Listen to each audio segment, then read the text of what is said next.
Troy Leinster, welcome to the Society of the Sacred Pixel. I'm going to hand it over to you. Thank you. Thank you for asking me to come along. It's nice to speak to a group of designers, and hopefully I can share my experience, and maybe that will be interesting to hopefully all of you.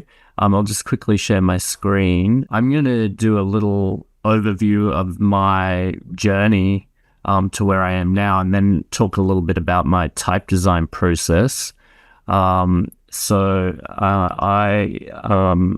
grew up in a very remote area of Australia. So Weipa is a very remote area, about 3,000 people. There's like 200 in the school, and I went to grade 11 there. It was quite a sheltered sort of upbringing. I didn't really see much outside of that area until I was a teenager when I left. And I decided to move to the city, which is Brisbane, which is still kind of there's about 2 million people there now, but we in Australia, we tend to refer to it as the big country town, really. That's where I studied my graphic design degree. And I had a business there doing graphic design, mostly branding and packaging, for about 10 years. And then after that, I started to get itchy feet and wanted to, do something new. Like a number of you mentioned today, you get to a point where things get a little repetitive and you need to reinvent yourself. So I was always interested in type, and I wanted to really learn more about it and how to make it. But this was about maybe 2009. So there wasn't many courses available, and the ones that were overseas in very far away locations. But I did find a small introduction course to typeface design in Melbourne, which was a part of a graphic design degree. So I moved down there for a few months to study that, and I really got the bug for it. So I applied to go to the Type Cooper program, which is in New York, the condensed program.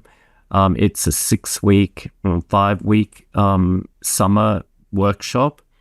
Basically, you go there, you move, people move there from around the world for 5 weeks to study typeface design full time. And for those 5 weeks, it's pretty much 12-hour days working and just consuming type and really learning a lot about it. So I spent my summer here in New York doing that, and then I really wanted to go further. So I applied to do my master's degree in typeface design in The Hague, which is in the Netherlands, and at the Royal Academy of Art there, and it's a full-year, full-time program. So I moved there for 2 years, actually. I studied at the Royal Academy, did my master's degree, and then moved to Amsterdam for a year, trying to figure out what I was going to do with this new skill. And thankfully, at that point, I got offered a job back in New York for Heffler & Co. I'm not sure whether anyone knows of Heffler & Co. or not, but they were pretty, they've now been bought out recently by Monotype, but they were pretty well-known type foundry. And I was there for 7 years, and in my 7 years, I worked on these 7 fonts that you can see here. First project, Ringside, took me about 2 years as a part of a team, but I was the main person working on it. These typefaces sometimes take 2 years, or probably the quickest one might have been 6 months. So it's it was very different for me being a graphic designer, which everything was very deadline driven and fast, and really coming up with solutions pretty quickly, and then moving to this type of work, which is a bit more like maybe an architect might build a house, and it takes a very long time from start to finish. So I really learnt a lot about patience and structure, and how to kind of run a marathon rather than the sprint, which I was used to. The final project that I worked before I finished up was Decimal, which is the one on the right here that you see. And this process was documented in the Abstract series, which is on Netflix. So I don't know whether anyone's seen any of them. They're really great. A series of design documentaries on many different design disciplines. So there's illustrators, fashion designers, toy designers, any lighting designers. They're really interesting documentaries. And my boss Jonathan here, he was featured in the second season for typeface design. So this documentary is really about the development of Decimal and the concept behind it, where the idea came from, and then the process of working together as a team to develop the typeface. So if you're interested in typeface design, it's a really good kind of overview to take a look at. And then about 3 years ago, or maybe it's 4 now, just after the pandemic, I decided to leave and start my own type foundry, which is kind of a crazy thing to do in a way, because I often say it's like building a library and then having to write all the books to go in the library. So, if you're a library and you've got one book, who's going to come to take a look at the book? So, it's a long-term project. People that have done this often say it, takes 5 to 7 years to really kind of get going. So I'm in the process of building my type design library. The first project that I released when I opened the foundry was a typeface called Brisbane, named after the city that I first kind of started my design journey in. And this was a project that I worked on, my master's degree project. So I started it there, and then I kind of put it on hold and went and got my full-time job. And then I picked it up again, 7 or 8 years later, and finished it for the launch of my foundry. So this typeface has got 5 upright styles and 5 italic styles from light to bold. It's on Adobe fonts. So if you're looking for a typeface, you can go and sync it for free and use that. The second one was a bit more of a crazy expressive font. So up until this point, I'd worked on very kind of workhorse typefaces, and people not knew me for designing really strict kind of text typefaces. So I wanted to show everyone that I could be creative and make something a bit crazy. So this was my second release, Sedgwick, which is also on Adobe fonts. And it was kind of inspired by a typeface revival that I was doing when I was studying, of a Javanese typeface, which is completely different to Latin forms. So if you Google Javanese, you'll kind of see there's a similar feeling, but I've kind of put it into Latin shapes and come up with something that I think is kind of unusual and fresh to look at. The third one was a display family called Aline. So this has 10 weights. This one starts with the hairline and goes right up to an ultra. So the idea here is it's very low contrast at the hairline level, and then it really increases the contrast going through to the ultra. It has this crazy G here, but I also have, this more standard G that you can choose for something a little bit more subtle. This typeface is called Gardine, and it's a collaboration I did with another typeface designer, Christopher Colwell. So this is, a bit more organic, great for use on anything sort of health related or non-GMO or anything like that. So there's 5 styles from light to extra bold, and you can also sync that one on Adobe. At the beginning of this year, I released Multiflex, which is 36 styles. It's got 4 widths from compact through to narrow, a regular, and a wide one. So it gives you a really big kind of range of use, allows for a big range of use cases within the one family.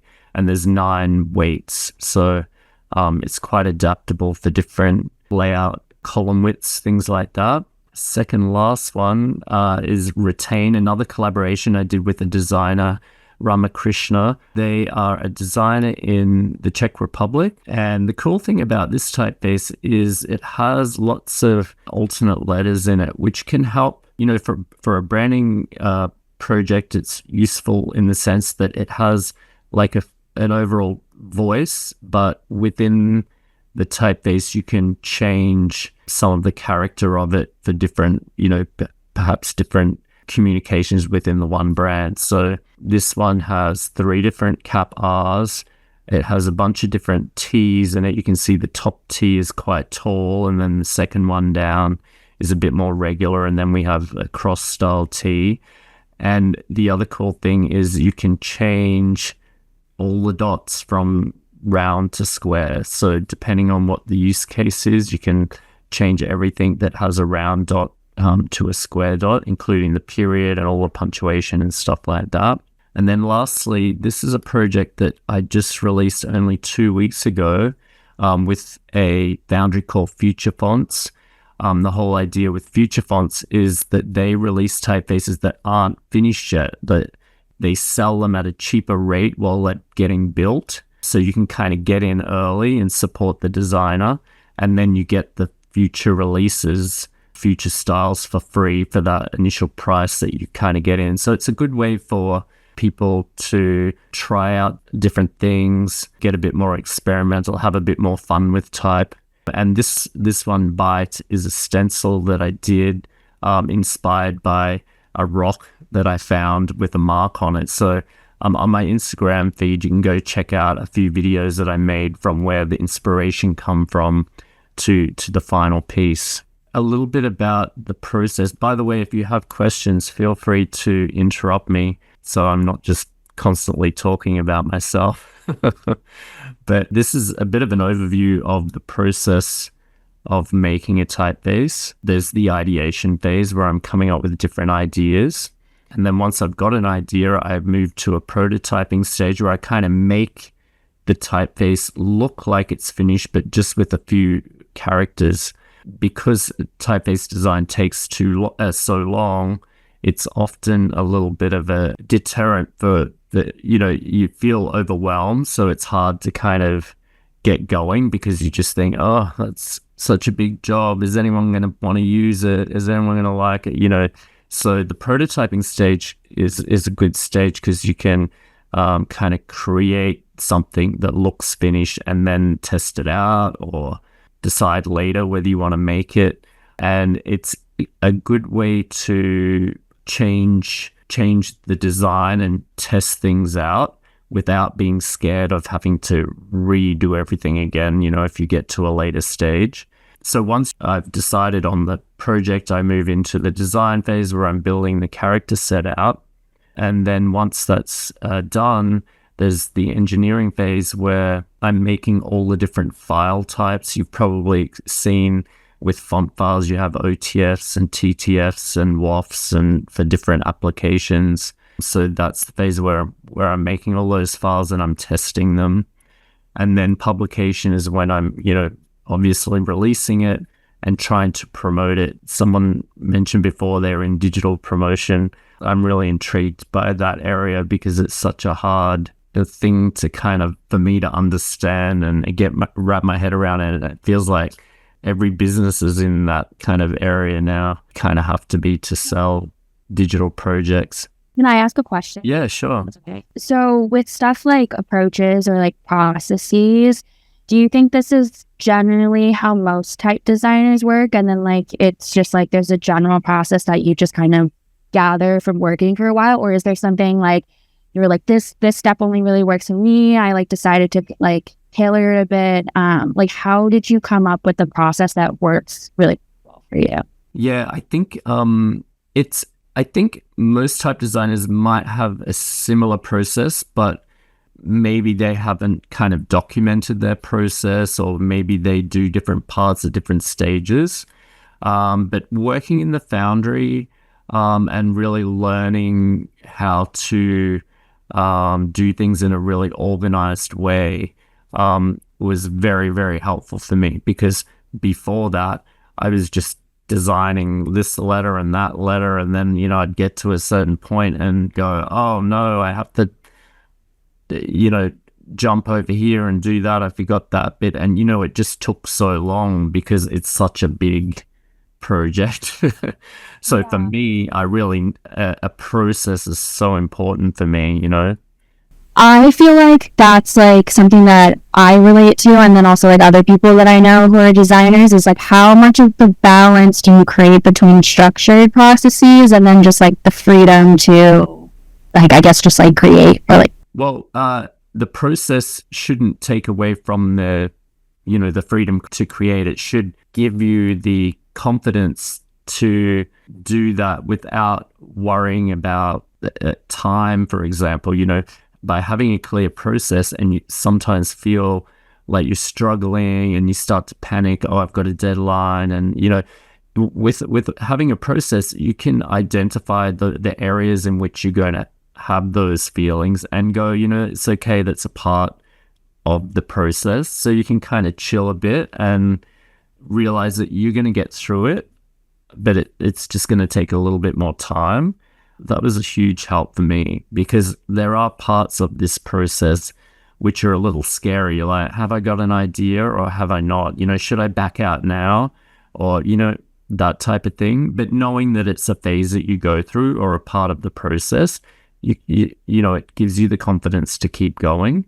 So the first part is the ideation. So, my process is not really to sit down and go, I have to design a font, because if I do that, I don't really know what to do.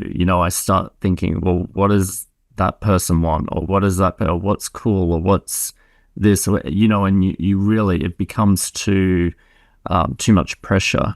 So what I like to do is go through periods of time where each morning I'll just sit down and sketch something. Maybe I have a little list on my phone of things that I've thought of during the week, like, oh, what if this looked like that? Or what if I mixed these two typefaces? Or perhaps I saw, some graffiti on the street and thought, well, that's a really cool shape for an R.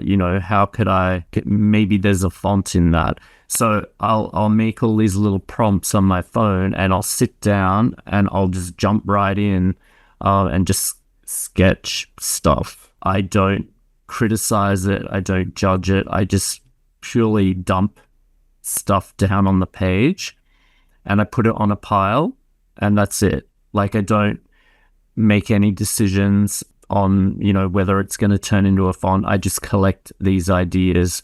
Once I sit down and go, okay, well, I need to make a font. What will I make? I'll flick through all these ideas, and one will, or two or three might, grab my attention and go, oh yeah, I feel like that could be a thing that would be fun to make. So at that point, what I do is I take my hand sketch and I'll kind of trace over the letters on my iPad and just copy paste and make like a little bit of a sentence or something. So I get a bit of an idea of what it might look like as a font without really doing any digitizing yet. And then I tend to digitize a word and I'll put it in. I've got a book full of all these ideas that I digitize, and I just add it to the book.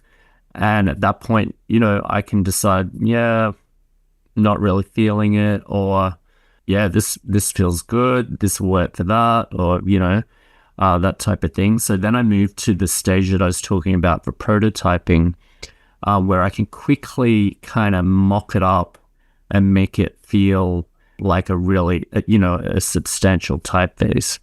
And the way this works is we have what we call control characters in type design, and the capital control characters are HOD and the lowercase ones are NOP.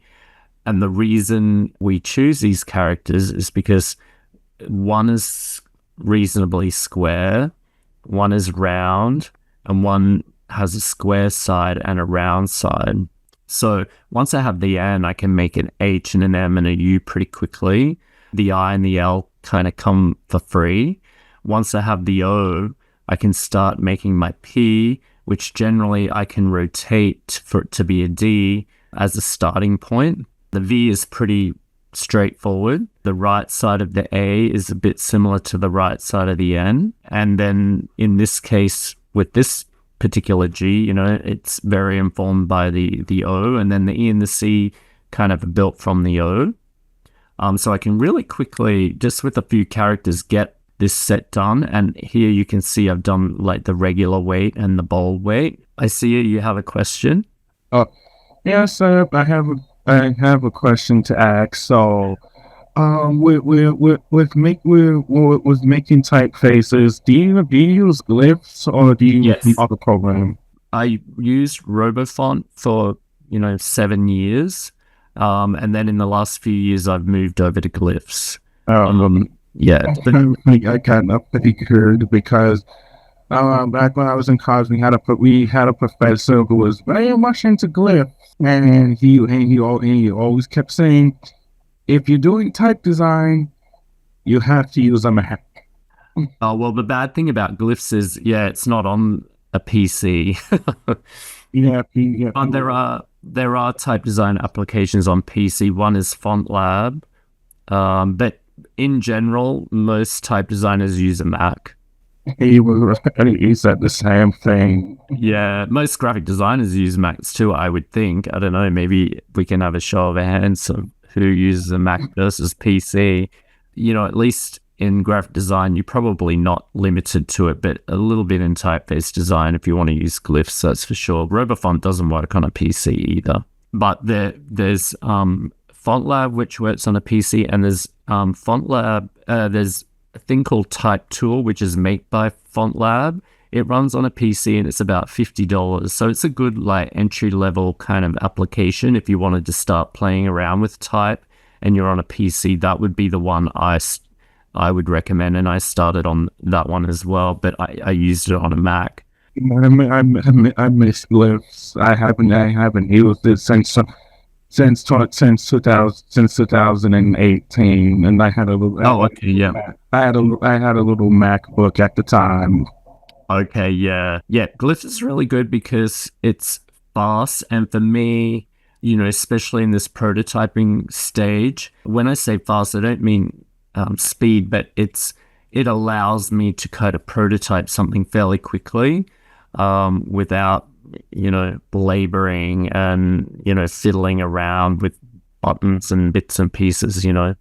Once I've got these letters drawn, I can then get a pretty convincing block of text in the regular weight and the bold weight, and here you can see I'm doing a mixture of the two, so I can look at the contrast, make sure the weight looks good. There's a lot of optical things that happen with type as well, and one thing that I can tell you about is when you design the bold weight of your typeface, the X height from the baseline to the top of the N or the top of the X, lowercase, often looks too small compared to the light one. So in the heavier weights, we have to increase the X height and make all the letters a little bit bigger. And there's a ton of different optical things involved in typeface design, but that's kind of one that sort of highlights the things that, we have to look at. So once I've got this text, I can kind of look at it and go, is this interesting? Or I could potentially pitch it to a client that's looking for a custom typeface, or I can put it in my portfolio. So, that type of thing. So here on this is a bit of an illustration of prototyping a bigger family. So on the left column here, I've got this regular weight, which is the one I drew that you saw, and then here's the bold one. From there, what I did is I interpolated 2 weights in between. So interpolation is basically creating positions in a design space that will kind of automatically make the weights in between. So we have all the points drawn out, and as long as the points for each letter are exactly lined up, we can interpolate between them, kind of a bit like maybe morphing, or trying to think of what it might be like in graphic design. Yeah, it basically uses math. What you can also do is extrapolate, which is kind of the opposite to interpolate. So what you're doing is you're kind of creating the design space outside of the 2 masters that you draw. But the problem with that is there's no boundary. So you can see here, if you look closely, it looks really quite bad. Like the drawing is there's things overlapping and there's different weights creeping in, and it's really kind of rough. And same here with the heavyweight. Things just blow out of proportion. But the good thing about it is it kind of gives you the outlines there that you can polish, you can clean up and create another kind of master that can sit at the end of the design space. So you can see I've cleaned this one up from this rough looking one. I've redrawn that and cleaned it up, and same here. So then in between, it gives me nice clean drawings, and I've got 10 different weights here just with those few letters that I drew.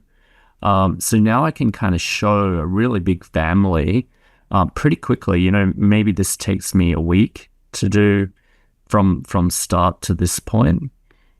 I can pretty much do that and show a client what something might look like. And here are all those weights, just using the letters here for the different names that I've used for each weight, just to kind of illustrate what this family could look like.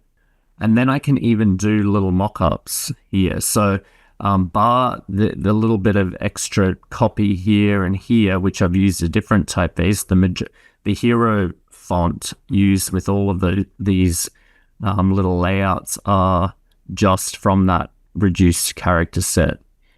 I've also made a quick colon and hyphen and slash here to sort of throw in there to make it a little bit more interesting. So you can kind of get a pretty good idea fairly quickly what it's going to look like. So then when I decide to move on from that prototyping phase, which is this proof here, then I kind of build out the rest of these characters, move on to my figures, my currency, punctuation, so forth, math, and then, all the accented characters that we need for Western European languages. So, a lot of people, when they hear that I do make fonts, they think I'm kind of just drawing A, B, C, D to Z. They forget that there's all these other characters that we really need when we're typing something fairly basic, like just, the question mark, for example, or maybe the $sign or whatever. This probably takes the most amount of time, this stage. And once all the drawings are done, we then do the kerning, which you've probably done yourself before. But this is on a big scale, so I have to go through and kern every single possible combination of the letters in my typeface. And this is, again, where process is really important, like having an organized kind of way to do this. Otherwise, you go completely crazy, like trying to remember what did I kern and what didn't I kern, So I have a process from beginning to end of, all these different combinations, and I go through and I'm kerning the letters in this column, but I'm looking at how they work in the word in this column. Troy, just to interrupt, you're setting the default kerning for those pairs, correct? Yes, this is the kerning that you will see when in InDesign or Illustrator when you turn on, what is it? It's not optical kerning, it's the other one, metrics. When you select metrics, which is the one that you really should use, I would not use optical kerning unless maybe you're just doing a word or something for a logo. Maybe that would work. But optical kerning is like a mathematical thing that tries to replicate how we see as humans. It's not terribly reliable, but type designers spend a long time. This process is probably close to the time in which we take to design. It can take quite a substantial amount of time to just kern it. So, we've looked at every single combination with our eyes and, checked it and tested it. So, select that metrics and you will get what we chose. And then you can, if you see some things that you want to kern yourself or, for your particular use, you can do that. But that's the kerning that you see in InDesign. And then the last part of the process, like I mentioned before, is where we, make all those different file types. we check the features. So the open type features, maybe I make an alternate A or something like that. I have to write a little feature in the back end that you can then choose another A to switch out. The interpolations, when you interpolate it all, you still have to check. You get those for free, but you still have to check that everything kind of worked and that it looks good, checking the kerning. Now we often make variable fonts. So if you're into motion or, you want more control over the weight stops in a font, a variable font will allow you to make more detailed selection of weight. And then there's a process of testing it in the most common kind of design software where people are using the font, and also browsers.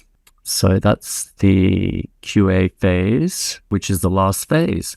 And then I just wanted to kind of share this other part of my Foundry, which is helping other people make fonts as well. So, I teach people how to make type design in the Type Design 101 course, which is a small group course for 10 weeks, and we make a typeface. And then there's different levels of coaching where I can help decide, if you want to make a custom typeface within the company, or maybe your client wants a custom typeface.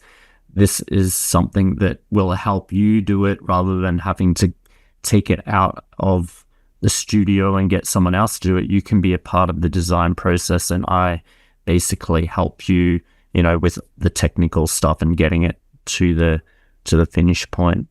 So this is called Typemasters. So you can take a look at that, typemasters.xyz, and my website is leinstertype.com, and my Instagram is Leinster Type, where I've got lots of little specimens and process videos and things like that, mostly for graphic designers, helping them to choose how to choose type, how to use type, and how to make type. So that's it, guys. Any questions? That was incredible. I've been writing down questions, and I'm gonna ask them. I'm sure others have questions. All right, this is the fun one to start out with, though. And everybody, make your guess in your head, just out of the normal characters, letters, and numbers. What is consistently the most challenging letter or number to design? What is the most challenging letter or number? It's probably, strangely enough, the little characters like the trademark and the registered symbol and all those little tiny fiddly things. They kind of are a little challenging because they're different sizes, but you have to make them like a similar weight to the overall rest of the character set. So it's a lot of this stuff you can't measure. You have to kind of make it and see if it works, and then come back and fix it and try it again, and then come back and fix it again. So yeah, but in the regular character set, the probably most little bit tricky is, the double story G is tricky, but one of my favorite characters to draw, because it's a little challenge. So it's nice to the easy ones kind of you just do it, but the challenging ones is where you get the fun to try and figure out the puzzle. Yeah, I thought you were going to say S. I just was so sure you were going to say. Well, the S is a little tricky as well, but yeah. Once in a while, I've tried to adjust an S. Please don't be mad at me. And broken it down to outlines, and it never goes well. Yeah, there's some tricky things about an S for sure. All right, if anyone has questions, you can either paste them in the chat, and I'll have you ask them, or just raise your hand. All right. Where do I start? I already started with that one. You didn't talk about font hinting. I know that's kind of like the deeper thing, but that's something that has tripped me up as a designer before, because I'll have, let's say, internal stakeholders, executives who are looking at something at different zoom levels, and sometimes I'll get a comment that all the S's look too big. And so if and I know it's hinting, but it's a challenge to have to explain that to someone who's so far removed. So can you explain about that? Yeah. So hinting is basically a way to control your letters at very small sizes. So we know, our screens are made up of a grid or pixels or whatever. And so when your typeface is shown on screen, each little point kind of jumps to a position on that grid.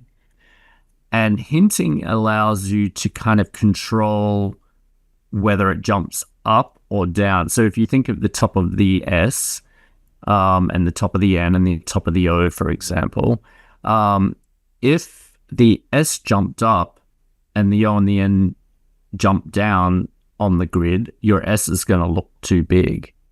So what hinting does is it gives it a little bit of information to tell it if it needs to choose to go up or down on the grid.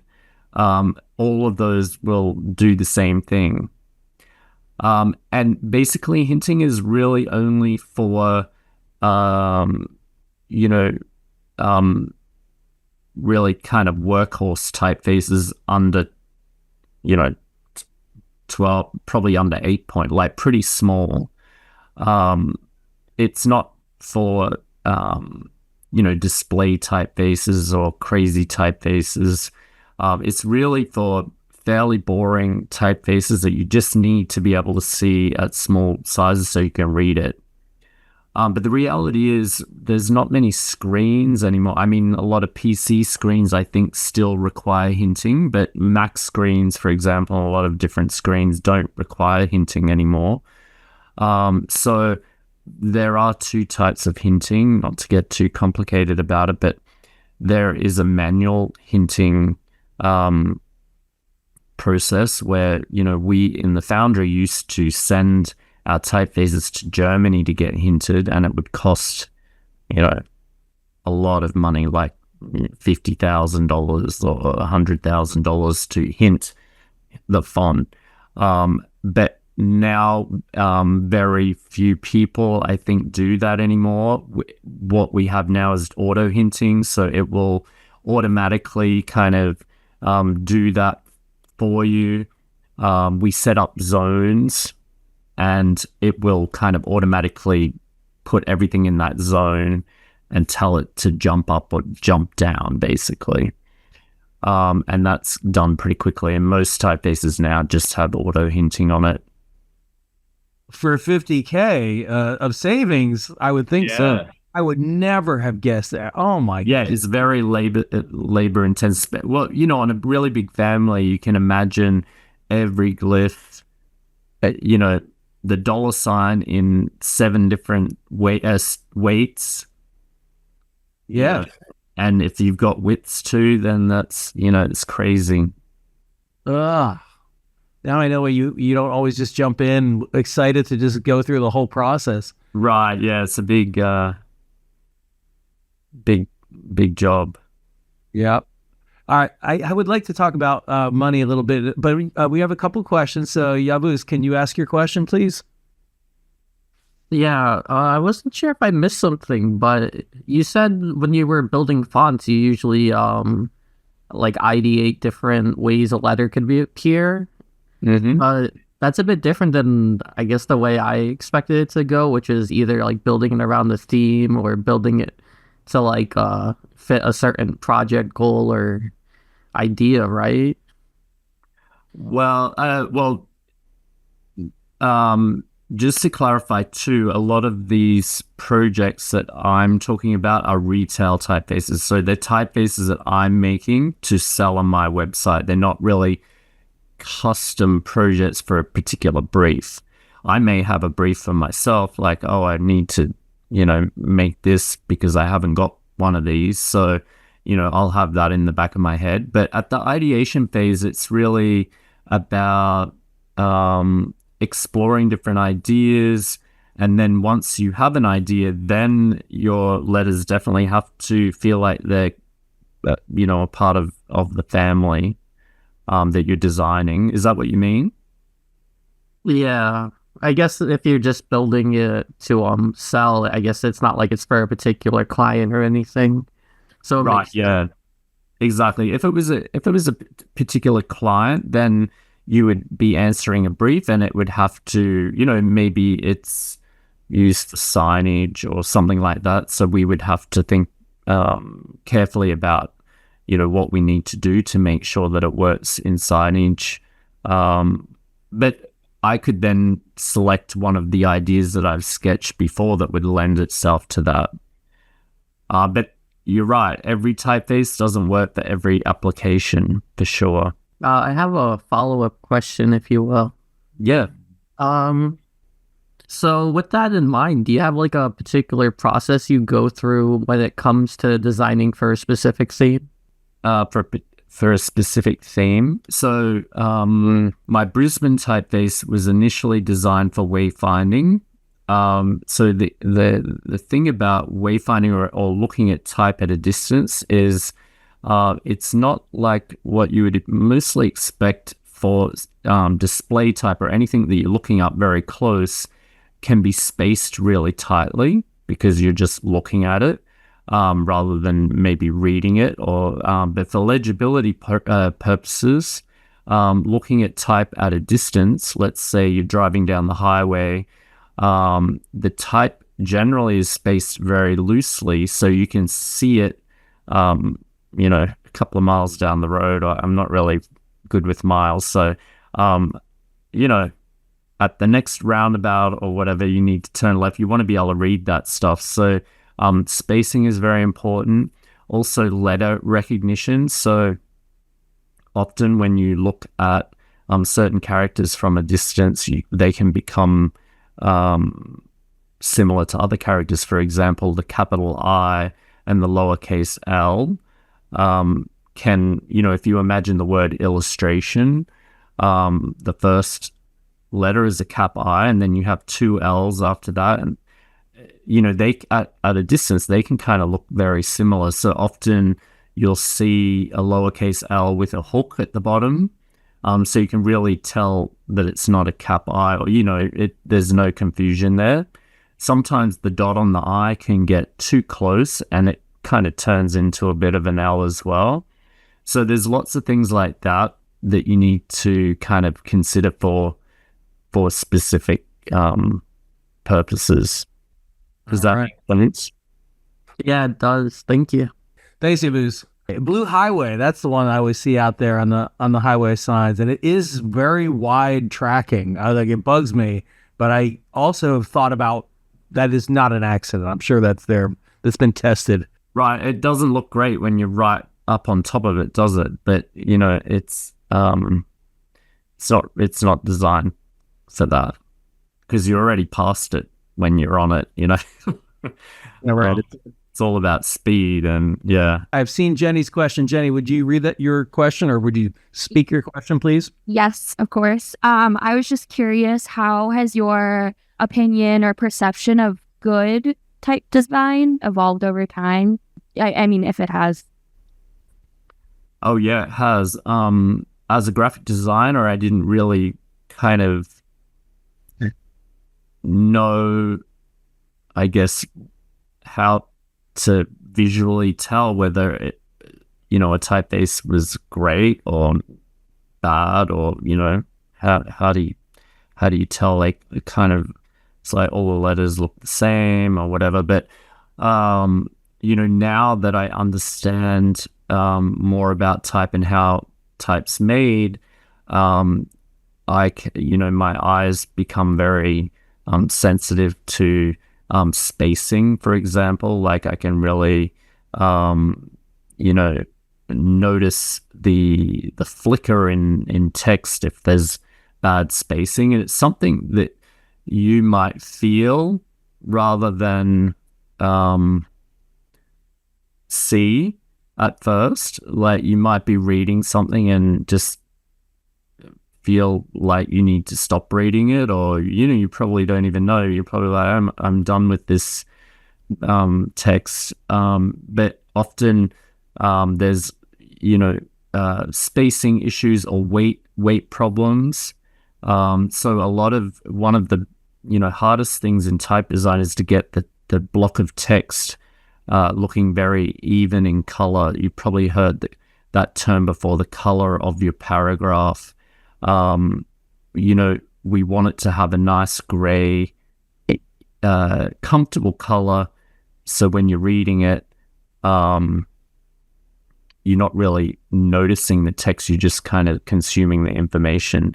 And that's, we spend a lot of time making sure that, difficult characters, especially like the W or diagonal characters, when you put all those strokes together, they can become very heavy and black. And when you look at a block of text that hasn't been proofed or well made, you will see black spots.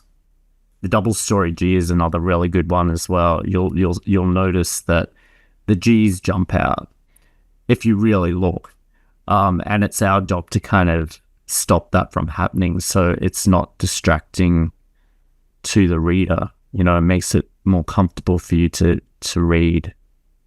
All right, thank you. I was going to ask you if color was a term that was still used, because we learned that in school, but I haven't heard that in a long time. So apparently it is.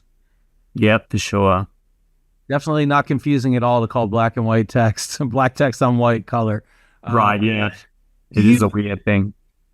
Do you like squint? Or I mean, I'm sure that when you're working on something and you look away and come back the next day, it's got to help. But like, are there other exercises like the squint test so that you can kind of get an overview of potential issues and kind of get yeah. I did that right at the beginning of my training, but it messed with my eyes so much because I was just doing it all the time, and it's not a great way to it will really affect your what you're looking at if you're squinting a lot. So I have proofs that use text in kind of lots of different ways and combinations. So when I'm proofing the letter A, I'll have some text with A strategically placed beside square shapes and round shapes and different things like that. So I can quickly go in, find my A and check it for weight and proportion and stuff like that. And, generally when you are looking at it in different situations, it will help you to see the issues without having to squint or, do things like that. But definitely having time on your side, like you mentioned, like walking away and coming back, but, having days or weeks, it will allow you to see the issues. But the process kind of is to start off with a bunch of characters like that prototyping proof and get them very even. So when you pop in the next letter, you'll easily be able to see if it's too heavy or too light or too wide or whatever. Do you know what I mean? So it's a process of polishing and then adding in the new thing, and so it helps you see the problem, and then you polish that one and get that even, then you add in the next thing that will allow you to see the problems. But it's going to be strategic about it. If you throw it all in at once, you can imagine it's very hard to, like, where do you start and which one is right and which are the problem ones, Right. What's the baseline that you're working from? Or exactly. The non-typography set. All right, cool. Thank you, Troy. All right, Maz. Hi. I was just wondering, so you were talking about starting your own foundry and how it's like building up your own library and making all the books yourself. So I was kind of wondering how you went from that point to then like having fonts that are in Adobe, and what is the process for selling a font to Adobe? Like, do they approach you or do you submit a font to them? Yep. Yeah. So no, they don't Adobe doesn't buy a font off you. I think they used to do the in the days where I started graphic design. Back then, you would buy a CD of fonts, which cost an absolute fortune, or you might have to buy. You could buy the library, or maybe you can buy one font, and at that point, I think they used to purchase or license the typefaces from a particular designer. But now, with the new Adobe subscription that you all pay, part of that money goes to the type designer when you sync their typeface. So all you have to do is click sync, and I'll probably get a cent or something.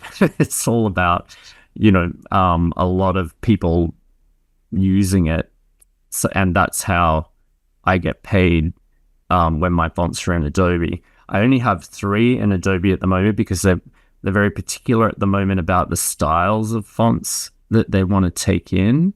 So they're kind of looking for expressive things now, because I have a lot of things like Helvetica style sans serifs, the grotesques. They've got a lot of them now, so they're pretty picky about what they take. But what I do is, when I have a new typeface, I'll send it to them and say, what do you think? And then if they decide that it would be a good fit, then there's a bit of a kind of onboarding process that we have to go through. And maybe 3 months or 6 months down the track, it would go live. So it's all kind of like a long process thing. Yeah, a long process. Do you do that for every font you make, or are there some that you decide you want to go a different route? I'm trying to be a bit more strategic about where my fonts go, because some, it's very, it's kind of,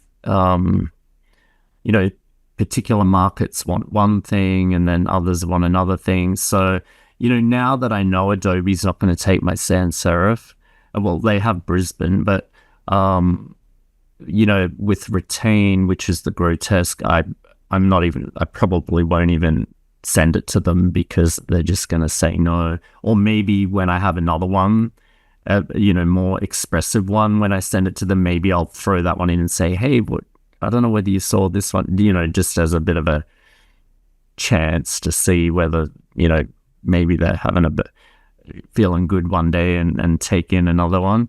But yeah, you kind of start to get a bit of an idea what they want. And generally, once you're on there, they like to retain that relationship, because obviously if I decide to pull my fonts from there, well, then that's going to affect whoever's using them too. Like, it'll disappear out of the menu. Yeah. So yeah, it's kind of like that bit of a relationship, and, submitting to them. The first time is the hardest part, because I remember submitting to them maybe a couple of years ago, and I just didn't hear anything, or I didn't submit. I reached out to them, but then I happened to be at a conference and I met the Adobe font library manager, and we had a discussion, and that kind of built up a little relationship where I think it probably helped. So it's very similar to, I think, everything in graphic design and, business. It's all about connecting with people and letting them know that you're around, and finding, those connections that can build up a relationship. Yeah. Everything comes back to networking. Exactly. Yeah. Yeah, cool. Thank you. Yeah, no worries. Yeah, I met I forget her name, but I met that woman too, and she was very nice at Adobe Max last year. And she really wanted. Oh, cool. In Miami, yeah. It really wanted feedback, and I said, every time I activate a font, I have to write it down somewhere, because it takes a minute or two to go back to the server and then activate, and then I'm trying to really 5, and she was really listening and really was like looking into, and they just made a change this week with the new Max about how they organize the recently activated fonts. I actually asked her to bring them to the top, but The top of the list when you activate it, it goes to the top. Or yeah, right. So what you're saying is when you activate it, then if you've forgotten the name, it's like, where did this thing go? Okay, that's interesting. Yeah. yeah. I never thought I'd talk to the person who was Adobe Max. Adobe Max is great for that because they're often asking, their user base is the most important thing to them. And now with, so much other competition and AI, they will definitely listen to you. Yeah, they better. Thank you, Maz. All right, Ralph joined us after the start. Welcome, Ralph. I think Sherry and Desiree also joined, but Ralph, can you ask your question? Yeah, just want to know what your thoughts on that trend in font design for for both ink traps for display typeface for display fonts, and then there's that other where I can't describe the style, but it's like it has like high contrast, it's really wavy, it's organic, and I guess the fins are on the stems, and Reverse contrast. yeah, it's a reverse contrast thing. The sticks are on like on the bowl, on anything round. It just want to know what your thoughts on it for used for headers and right. Yeah, reverse contrast. So for everyone else listening, reverse contrast is when the weight is moved from the vertical stems in a typical typeface and kind of put on the X height and baseline. And you can get some really interesting, beautiful reverse contrast. And in fact, Gardein, the one that I showed you before, has a little bit of that reverse contrast in it, but it's not high contrast. But yeah, I think reverse contrast typefaces for display are really beautiful. Some are done better than others. The thing about reverse contrast is it's kind of a little tricky and can get quite repetitive. So that's another thing in typeface design. Like if you kind of look at as graphic designers, we tend to look at letter forms as shapes, and if we make a font from shapes and we're chopping things off and copying, grabbing a shape and kind of rotating it or repeating it, it can get very repetitive and a little sort of bland. But as type designers, we look at letters as made up of strokes, and the beauty of that is you can find stroke relationships and build your letters that way, and it will give you a fairly good sprinkle of everything without it looking too repetitive. So in reverse contrast typefaces, you will find some that look really quite repetitive because everything is just very linear. Whereas if you can kind of push a little further and sort of get things a little bit more unorganized but appear organized, that's kind of where the trick is, I think, to kind of making a successful reverse contrast typeface. The ink trap one is a very good question, and I'm really glad that you brought it up. So, ink traps are, historically, ink traps are designed for mostly text typefaces that were printed, back in the day with all sorts of printers that were using all different quality inks and papers.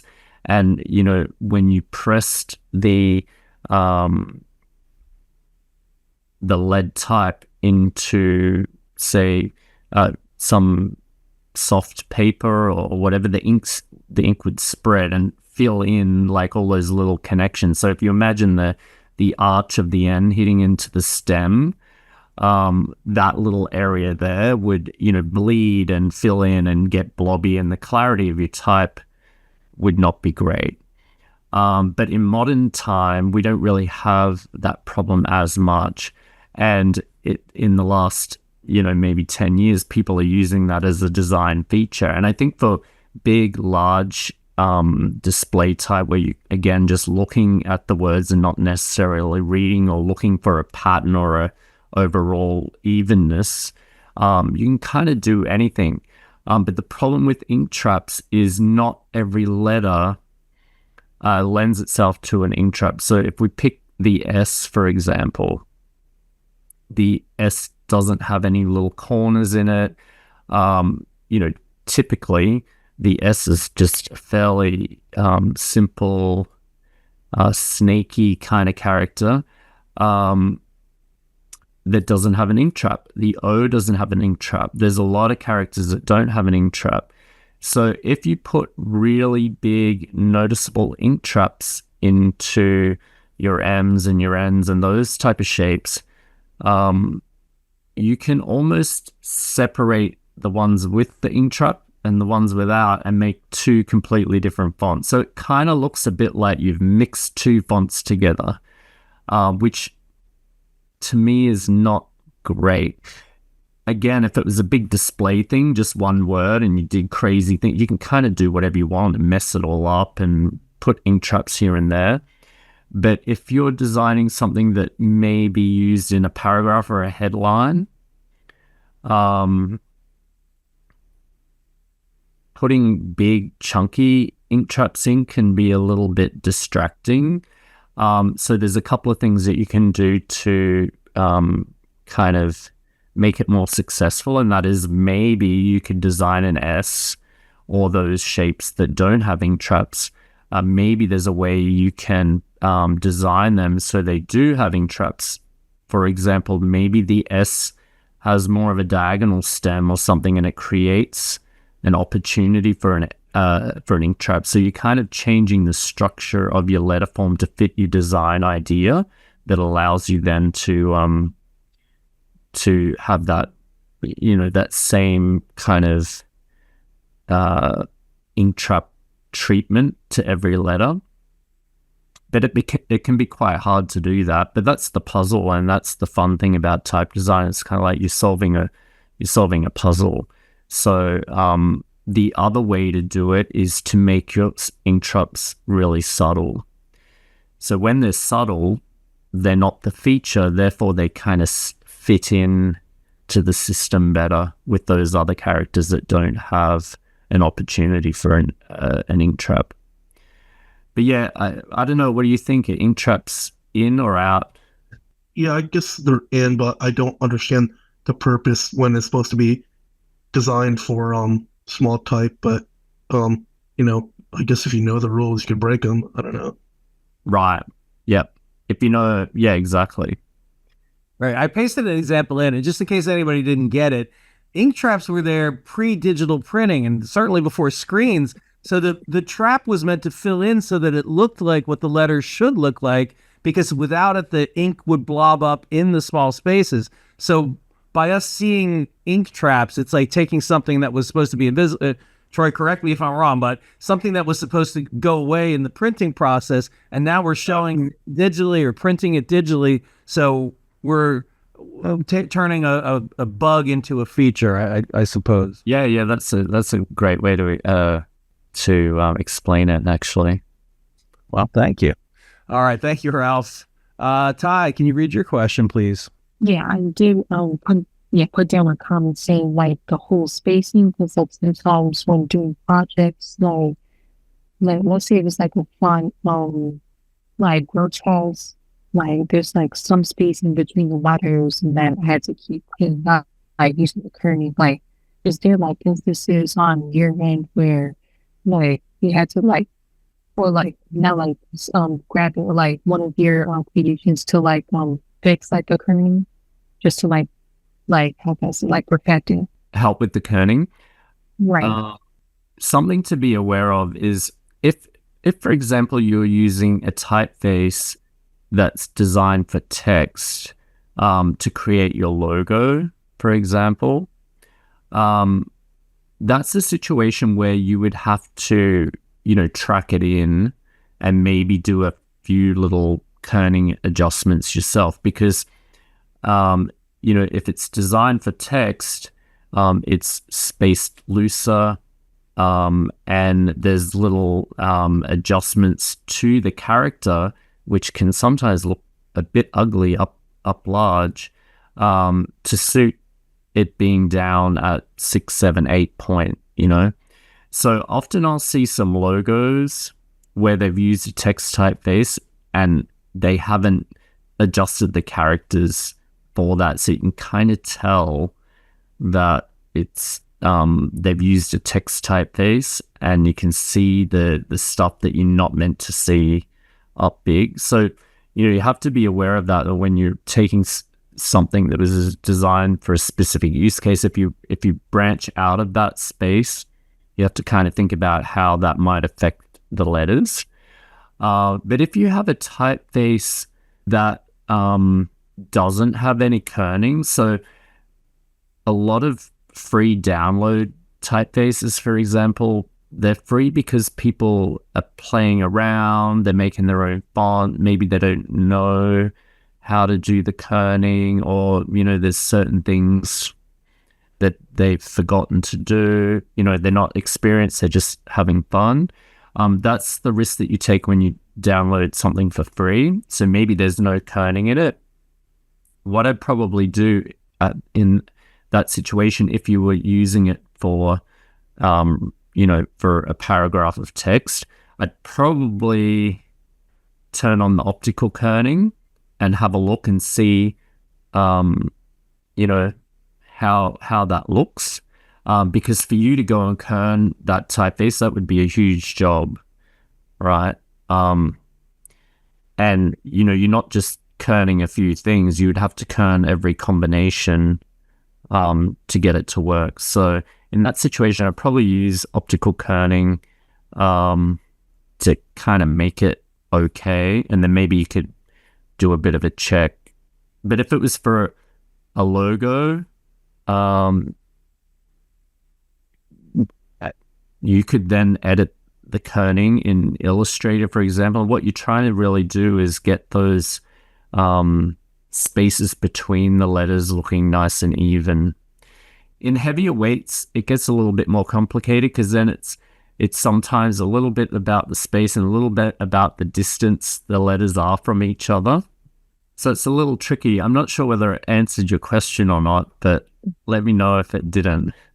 Well, we actually did. Mm-hmm. Yeah, I actually want to see without the bold lettering. I create on some parts. It's I see some of it it's causing some curve issues, and I've used some optical alignment, and actually fixes it up right away. But thank you. Yeah, and then at least it gets you into something that might be kind of like a ballpark that you could then tweak from there, if it's like a logo or something. Right. Mm-hmm. Yeah. I'm thinking that Troy's probably driven crazier than any of us by what he sees out in the world. We're all probably noticing. I saw an A and a V today on a restaurant's sign, a really nicely made sign. And usually that's where you see too wide of a space. But these guys, right up, right, almost touch. Yeah. I was like, Troy would not stand. Yeah, it's can be rough. World is not kind to type. Not a perfect world. Fred has a question. Yeah, Mr. Troy. My question is centered on because you showed a pattern which you follow for your design process. So my question was does it work for each project, or does it have some bug at some certain point? And if they do, how do you bypass that? So that was my question in context. So you're wondering if the process changes from time to time? Yeah, depending on the project. I was thinking of asking if does it work does the pattern work for each project, or at some point you get stuck and you try to get creative or bypass it, or how? Or does it work exactly for each project? Generally, yeah, the stages of the process for each typeface is generally the same, but often what will happen is, maybe I'll get to the design phase and I'm working away, and then I'm like, wait a minute, this is not quite working, or, something's wrong, and I have to go back to the stage before and kind of go through that stage again.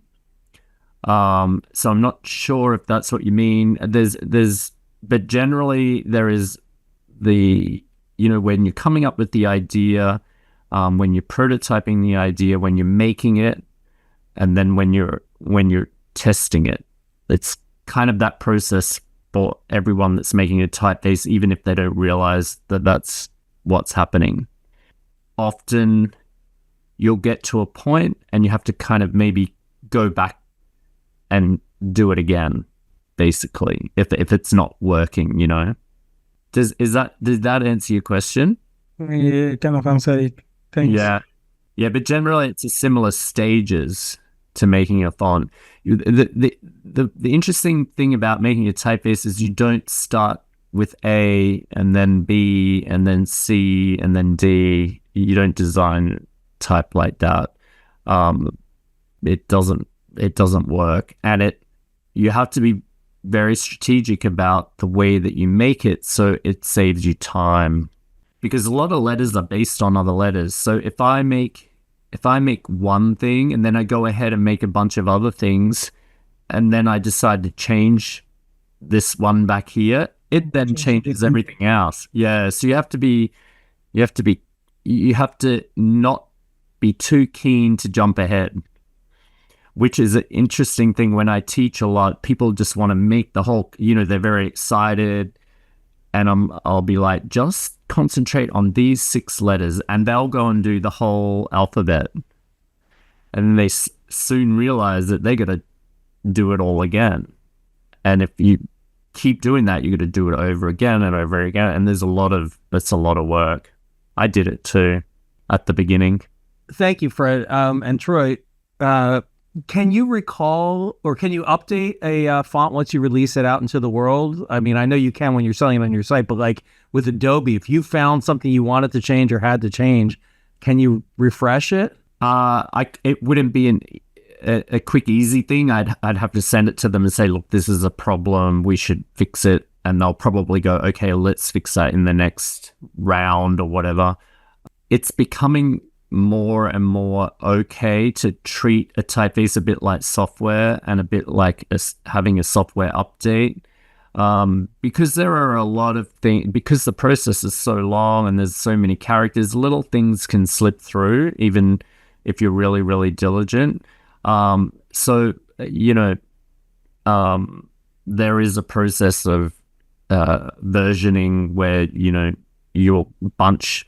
They're generally tiny things that no one's going to notice, but you notice them, so you bunch them together and then you'll do another update at a certain point. But typically that's not what used to happen. Like, for example, the foundry that I worked in, once it was released, that's it. Well, that's the way all software was, 20 or even a little bit less years ago. And definitely when I started, it went out there. If there was a bug, good luck. You'll have to the next time. Right. Yeah.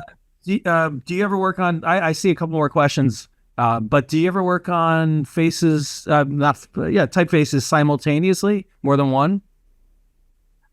Sometimes, that can be a good way of, like you said before, refreshing your eyes. But I work on a lot of other people's fonts with them. I don't physically do it, but I'm looking at their proofs and their work every single day, sometimes 3 to 4 people a day.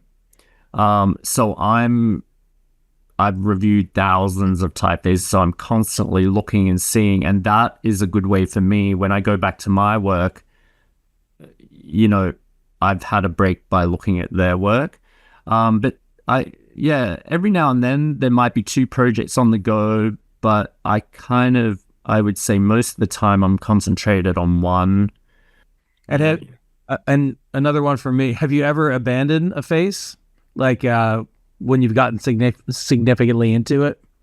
It's generally if I decide not to proceed with a project, so it's at that prototyping phase or soon after, I might go, you know what, I don't think I have the energy to kind of make this. And I really listen to myself when I have that feeling. And this might be useful for everyone else in their design process. Like for me, if I'm working on a project and I feel unmotivated or bored or questioning it, I do stop the project, because to me, that's my instincts telling me that it's been done, or I've seen it, or it's just not worth doing at this moment. So I don't throw it in the bin. I just put it aside until maybe I'll see something and go, that's what that needs. Do you know what I mean? Like, and then it'll pick up again and go again. But yeah, rarely have I gotten to a situation where I've gone through the whole process and gone, you know what, this is not gonna happen. Yeah, well, that process is designed not to do that. sounds like it. Yeah, that would be horrible. Yeah. All right, let's. Ralph has a question and a couple, but Adrian, let's go to Adrian first. Yeah, I was just really, I guess it's kind of an open-ended question in a way, but I was curious your take on variable typefaces as a type designer. I mean, as a graphic designer, they are fun toys in some ways. It's like they're fun to play with. You can see, different, the letter forms, totally morph into something new, or just something simple, like, just gets like a lighter weight or a heavier weight. So just curious, like what, how you've seen them used, or if there's anything about the development of them, or something that graphic designers might not necessarily know about, or we're not maybe utilizing as well as we could. Yeah, that's a really good question, actually, because variable types are super useful. For example, if you do logo types and you have, what's an example? Let's say you have State University or something in big, and then underneath it you have the state name, or I don't know, that's probably not a good example, but university, and then maybe there's a little byline or something underneath it. Typically with static fonts, you're stuck with the weights that you're given. So maybe the university up large is one weight, and then the smaller text, you're trying to get it to be heavier, but maybe there's just not a heavier weight available. So a variable font can be very useful for doing it, for bringing it up on the same level and making it feel like it's on the same plane. Do you know what I mean? Like when you're putting together like a little lockup. Yeah, for sure. You want it to feel like it's all on the same plane, like the weight. That variable fonts are good for that. Another good thing is like if you're doing an illustration and the weight of the line of the illustration or something might be a particular weight, and the font is not quite heavy enough or not fine enough, or a variable font is good for that too, providing it's got a decent range. You can tweak that to match your line work, so it has a really nice even weight across the illustration and the type. For me, that's, as a graphic designer, that's kind of the beauty of variable fonts. For web developers, it's speed. Rather than having 10 styles of a font loading, it's just one font file. So it's a lot quicker. But there are things with the variable font that's annoying too. If you're working on a team and the weight that you've chosen is 43 on the little scale, you have to communicate that with everyone, that's that selection. You can't just say, oh, it's the bold. You have to stipulate, so it's kind of a little bit more out of control if you're working on a bigger team. But yeah, I make variable fonts for most of my typefaces, but generally not many people buy them, the variable font, purely because I think it's just too much choice in some case. Like, people want to kind of be given limited options so they don't have to make too many decisions. I'm not sure. What do you think?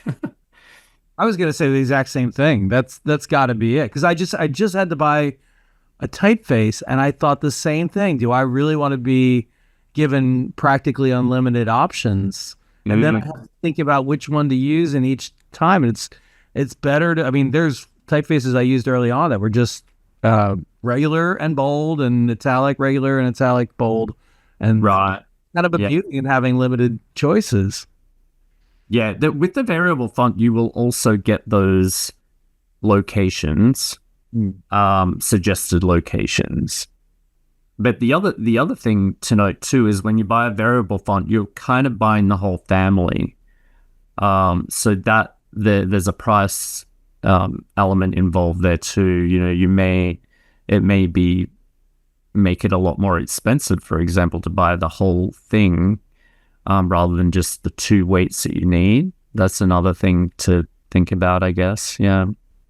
Interesting. Yeah. All right. Thank you, Adrian and Troy. Ralph's got a couple more questions. Now, Ralph came in late, so I think this question, at least part of it is covered, but please ask it anyway, Ralph. Yeah, just want to know, like, when you're developing a typeface, you know, what you should start with. I know, you know, got letters that are similar, like the O and the C, and you know, that the N, the M and the N. So just I guess, yeah. What should one start with? You obviously didn't see the beginning part of my presentation, which there are a select group of what we call control characters that we start with, and generally it's the lowercase n, O, and P. And again, the reason for that is the N is fairly square, you know, the O is round, and the P is kind of half square, half round. So, and from those 3 characters, you can make quite a few other characters. So with the N, you can make the M and the H and the U. You know, you chop a bit off, you get an R, like the starting point of quite a few other characters. You obviously then have to tweak them, but so they're kind of the characters that we start with. That's generally once you have a design in mind. So you've probably done a sketch of a nice word with different characters. Then you would start with those control characters and add in the extra few in your sketch to start building your system. Is that answer your question? Yeah. Yeah. Thanks. Yeah, we don't start with the A and B and C and that sort of thing. We start from, you know, those basic few characters to start setting up our system and creating fairly quickly a nice even color of that basic text. So when we add in new characters, we have something to compare them to. All right. Thanks, Ralph. Sherry's got a couple questions. Sherry, good afternoon. Yes, I first of all, I want to sincerely apologize for being late to the meeting. I completely lost track of time. But I'm really excited to be here. My question to you is, can you share a bit about costs when it comes to working as a freelancer, especially with this amazing skill? Do you charge based on the market? Do you charge based on time, like per hour? Or what does that look like? Or is it per project? And can you share some examples? Yeah, it's generally per project. The quoting process that I have is kind of based on an hourly rate, but I don't tell anyone the hourly rate because it's not really important. But often with typeface design, it's kind of priced on the value of the project, like most design projects. But there's also licensing elements to typeface design. So there's the cost for making it, and generally with that, the client gets to use it. But just say they don't want anyone else to use it, then there's like an exclusive license that they would pay on top, where they would exclusively own that for a particular type, well, not own it, but they only get to use it for a certain amount of years, and then after that they can renew their license to only use it again. And then maybe they decide, well, we don't need it to be exclusive anymore, then the type designer will put it out to the broader market, the retail market, where other people can license it and use it as well. So it's pretty complicated, actually, the type design sort of process. But I have a template on my website that you can download that you can use to plan a quote for it, or prepare a quote for a typeface. And generally, it's based on the amount of characters, the ideation process. How long will that take? Will I give them 3 options to choose from? A bit like a logo. It's kind of a bit like a logo quote. So you're giving them 3 options, and then they have to choose an option. And then with the typeface, it's based on how many characters are in there. Are they what market are they targeting? Is it just the US, which has a very basic need? That the need for in the US is just a basic character set, but maybe it needs to go to some Western European kind of countries as well, which then that makes the character set bigger. Do you just need a $, or do you need the euro and the sterling and the rupee and these things? Yeah. Do you need math in there? How much punctuation? It's a very big kind of. So at the beginning of preparing a quote for a typeface, I'll ask all these questions, because often the customer doesn't know. They wouldn't even probably think that they need accented characters. Fair enough. And they go like, oh my God, yes, we're in Germany as well. Oh, you'll definitely need them. So, it's my job to kind of take them through that stage and go, will you need this? Will you need that? Who's going to use it? Where are you going to use it? Where do we need to test it? If I may, follow-up question, because you did make mention of licensing, and so I'm curious to know, is any of this copyrighted, or is it any of it trademarked? How does this work for typeface? Yeah, unfortunately, in the US, we're not really protected for the design, because they don't recognize any versions of the alphabet to be they don't kind of, they see it as an A, and that's public property, public use. They don't really see the difference between a script A and a sans serif grotesque, or a regular A, unfortunately for us. But in Europe they do. So in the US we can just trademark the name, which gives us some protection, but we can't trademark the design of it.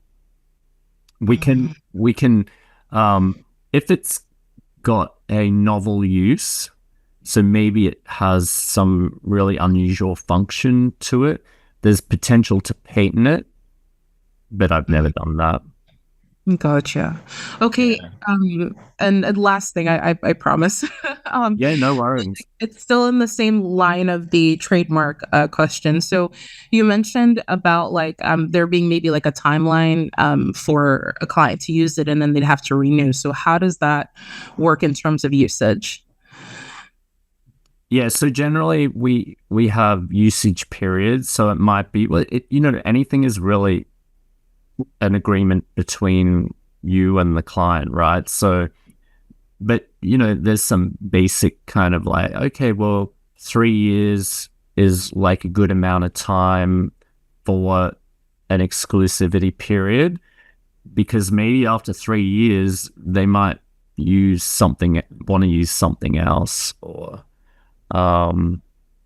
maybe it's not even a custom project. Maybe it's they want to license one of my typefaces, and they want an unlimited license, meaning that they don't have to worry whether they're breaking the law or my terms and conditions. They just want to want me to give them a price for 3 years to use my font however they want to do it, whatever they want to do with it, and then that would be a price. And obviously, the more risk, the higher the price, kind of thing. Fair enough. But these things don't happen a lot, so I'm yet to kind of get one of these really big golden tickets that some people get, you know.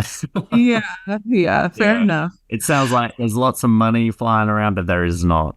Fair enough. Well, Yeah, thank you not so yet. much. You're Thank you welcome. for answering my questions. You're welcome. I have one more question to ask. This is just a general opinion. So that, for example, when you're using certain typefaces, and you'll notice how with the like, for example, say if you're typing the word or awesome, or the word phantom, and you notice that with the P. Sometimes it's not all the way up to the true corner.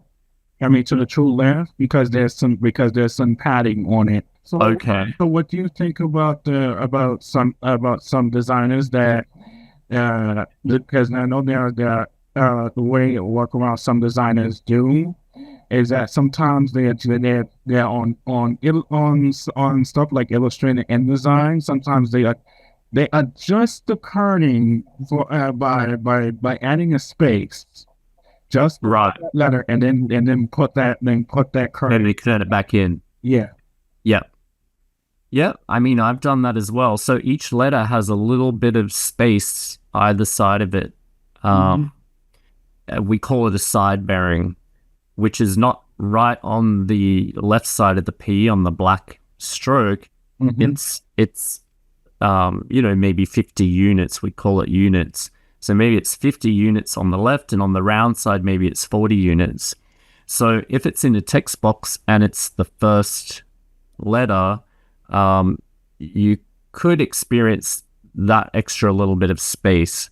And, especially if you're working with a logo or something, you want something to really line up, precisely. I typically add a space and turn it back as well. I'm not sure whether that's the right way to do it or not, but that's what I do. Ooh, might get in trouble. Maybe.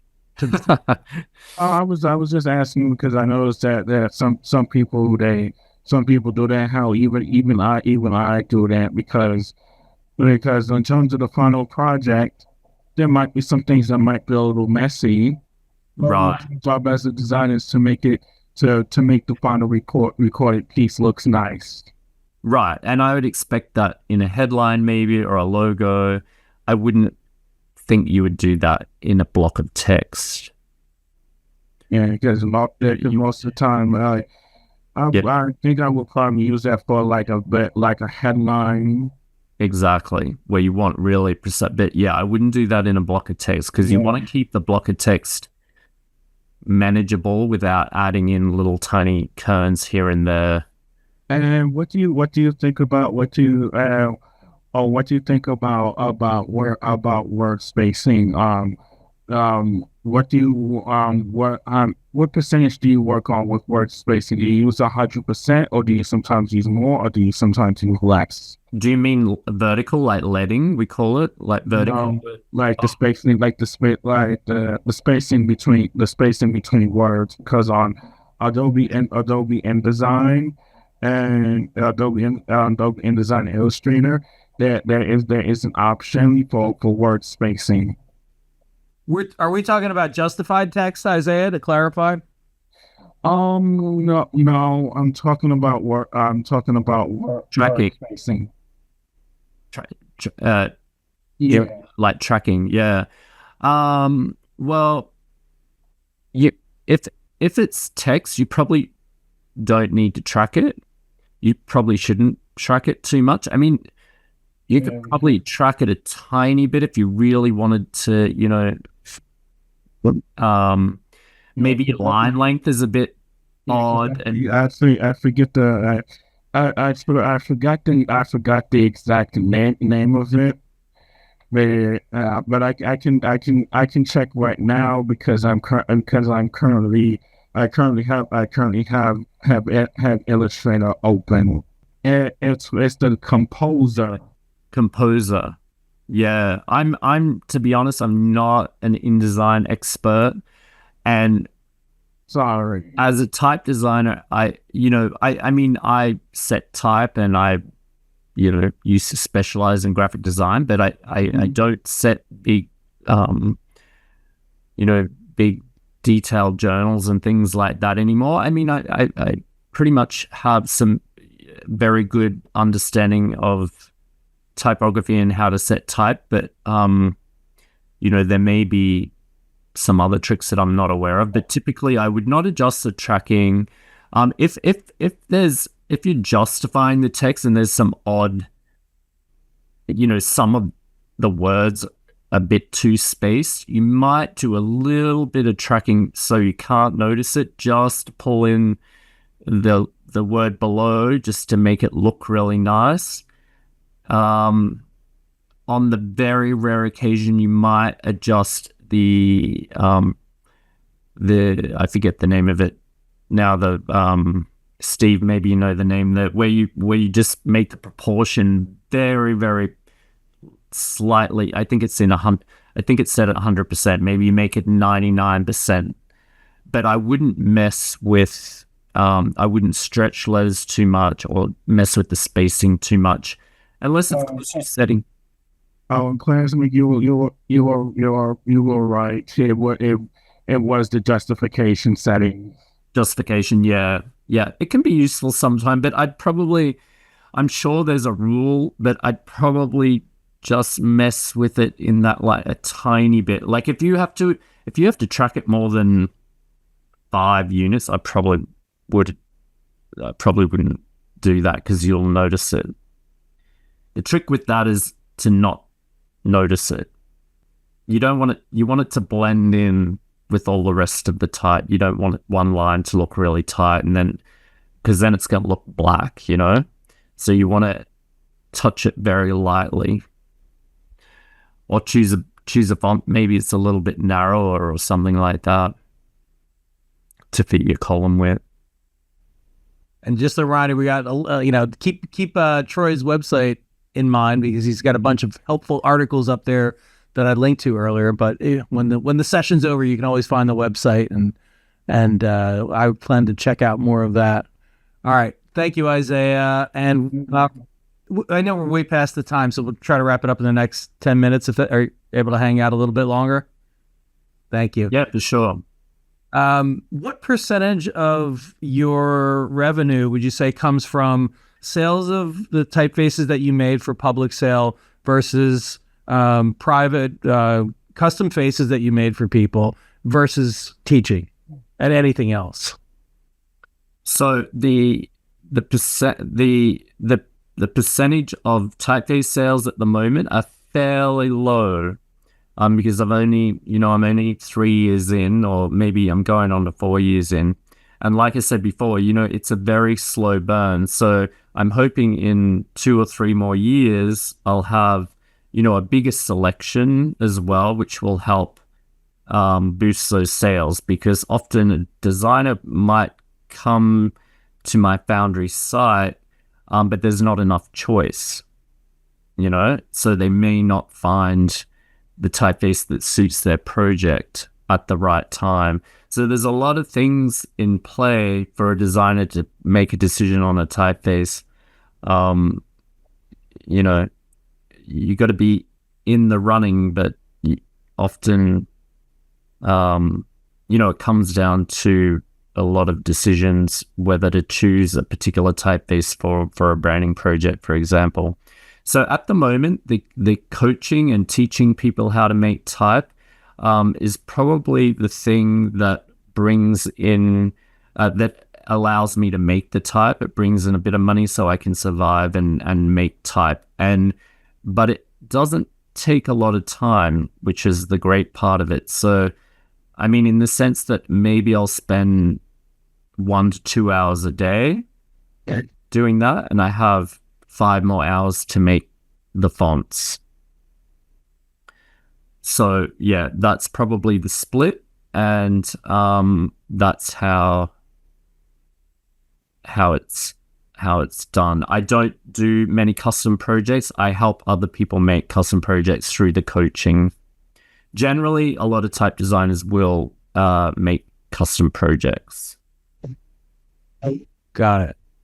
Do you think that that making those initial typefaces was like kind of justification for getting you out there and building your platform as a typeface designer and being able to do teaching and coaching and whatever custom typefaces that you do? You mean by working at the Foundry for 7 years? No, I mean by going out on your own, the initial typefaces that you've already created.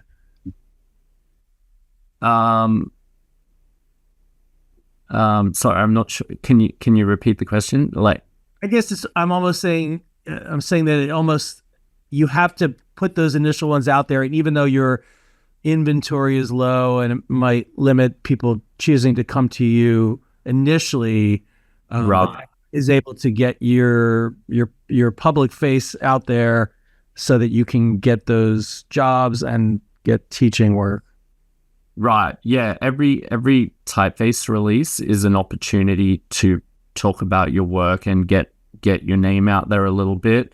Every little speaking opportunity like this, thank you very much, is a good just way to meet people and tell people what you do. So maybe when you're looking for a font, you think, oh, I remember that guy, So yeah, every typeface is a little marketing opportunity to talk about what you do and reach a few more people. But it's a really slow, long game, and I'm trying to get better at social media. I'm trying to make, I do little sketch videos showing people the sketching process. And, education is a big thing for me because I, as a student myself, I found it very difficult to kind of learn from reading books and that. So I really relied on people showing me how to do stuff. That's how I learn. I'm not much for, studying out of a book or watching videos. Like, I need someone to show me how to do something. And that's the type of teaching that I offer. It's kind of like, coaching and support and showing you how I do it. So then you can, learn how to do it yourself. So yeah. That's hopefully that. Yeah. What you answered your question. Yes, you did. Thank you. I have one more question. Was you must see your work out in the wild, out in the world. Any notable places that you've seen it? Any nice surprises? And hopefully people are using it well and kerning it nicely and tracking it nicely. My Brisbane typeface was used for the A-Type I conference, which was in Brisbane a couple of years ago. So that was really nice to kind of come full circle and, have the Brisbane typeface used. I'm kind of hoping that, I'm trying to make people aware of it because, the Brisbane is hosting the Olympics in 2033 or 2032, I think it is. So, maybe it will be out of fashion by then, but, I'm kind of trying to put the word out there about that. That would be a really nice place to see it. But, every now and then someone will post something on Instagram and it's really great to see, how people use it. Some are great uses and some are like, oh, like you're giving them a piece of a design, but yeah, exactly. You're giving them something to use to enhance their design, but you don't have much control over how it's used. Exactly. Yeah. Gotta be interesting. Let's end it here. Thank you so much, Troy, for sharing your time and your work and your thoughts.